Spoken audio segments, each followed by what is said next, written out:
Friends, আমি পম্পাস কুকিংয়ে আপনাদের সবাইকে স্বাগত জানাই। আজকে আমি বানাবো বাসন্তী পোলাও। তো চলুন দেখে নিন আমি এই বাসন্তী পোলাও কিভাবে তৈরি করি। বাসন্তী পোলাও বানানোর জন্য আমি যা নিয়েছি, এখানে 600 গ্রাম গোবিন্দভোগ আতপ চাল আছে, চিনি, ঘি, 2টো তেজপাতা, কাঁচা লঙ্কা, এলাচ, দারচিনি, কাজু, কিশমিশ, নুন, একটু আদা আর হলুদ, সাদা তেল। এখানে আমি চালটাকে প্রথমে পরিষ্কার করে ধুয়ে জল ঝরিয়ে আধা ঘন্টার জন্য রেখে দিয়েছিলাম। এখন আমি এর মধ্যে দিয়ে দেবো আদা, ঘি আর হলুদ গুঁড়ো। এবার এগুলো আমি মিশিয়ে নেব।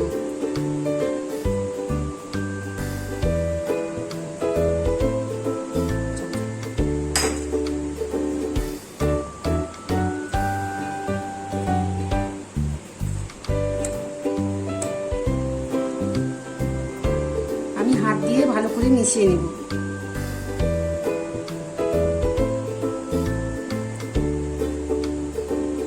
চালটা আমার মেশানো হয়ে গেছে।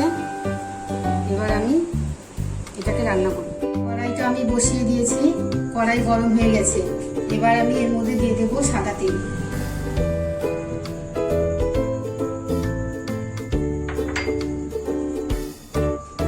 এক চামচের মতো ঘি।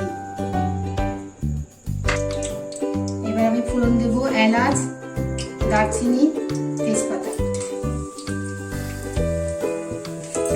দিয়ে দেব কাজু, একটু নেড়ে নেব।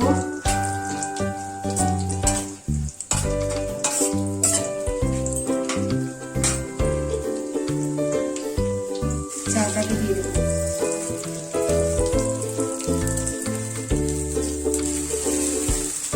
এবার আমি চালটাকে ভাজবো।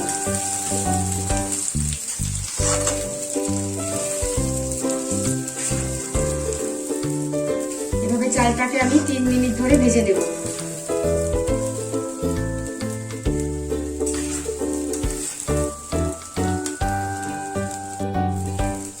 চালটা আমার ভাজা হয়ে গেছে, ঝরঝরে হয়ে গেছে। এবার আমি এর মধ্যে দিয়ে দেব গরম জল। এই কাপে আমি 2 কাপ চাল নিয়েছিলাম, তার জন্য আমি এই কাপে 4 কাপ গরম জল দিয়ে দেব।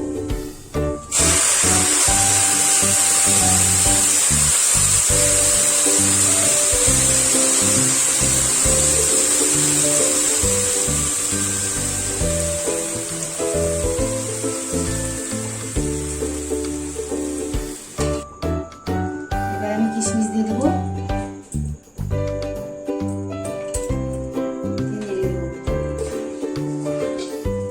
এবার আমি ঢাকা দিয়ে দেব। 6 মিনিট পরে ঘুরে আসছে। 6 মিনিট পর আমি চলে এলাম। এবার এর মধ্যে দিয়ে দেবো চিনি।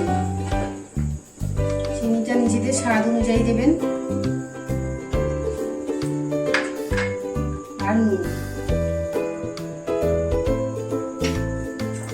মিশিয়ে নেব।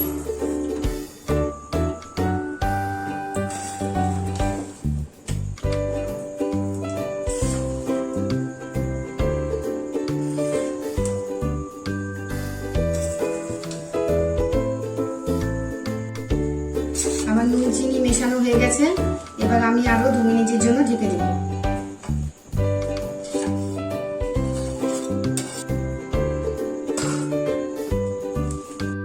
2 মিনিট হয়ে গেছে আমার। এবার আমি ঢাকনাটাকে খুলে দেব। পোলাওটা আমার রেডি।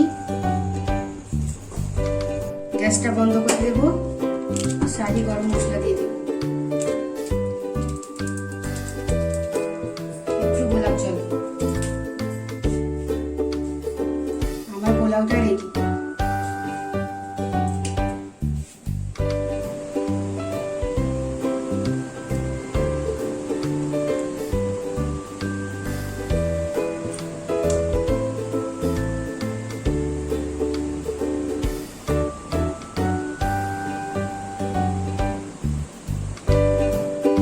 তো এভাবেই আমি বানিয়ে ফেললাম বাসন্তী পোলাও। আশা করি আপনাদের ভিডিওটি ভালো লেগেছে। ভিডিওটি ভালো লাগলে অবশ্যই লাইক, কমেন্ট ও শেয়ার করবেন এবং আমার চ্যানেলটিকে সাবস্ক্রাইব করতে ভুলবেন না। আজকের মতো এইটুকুই। সবাই ভালো থাকবেন, সুস্থ থাকবেন।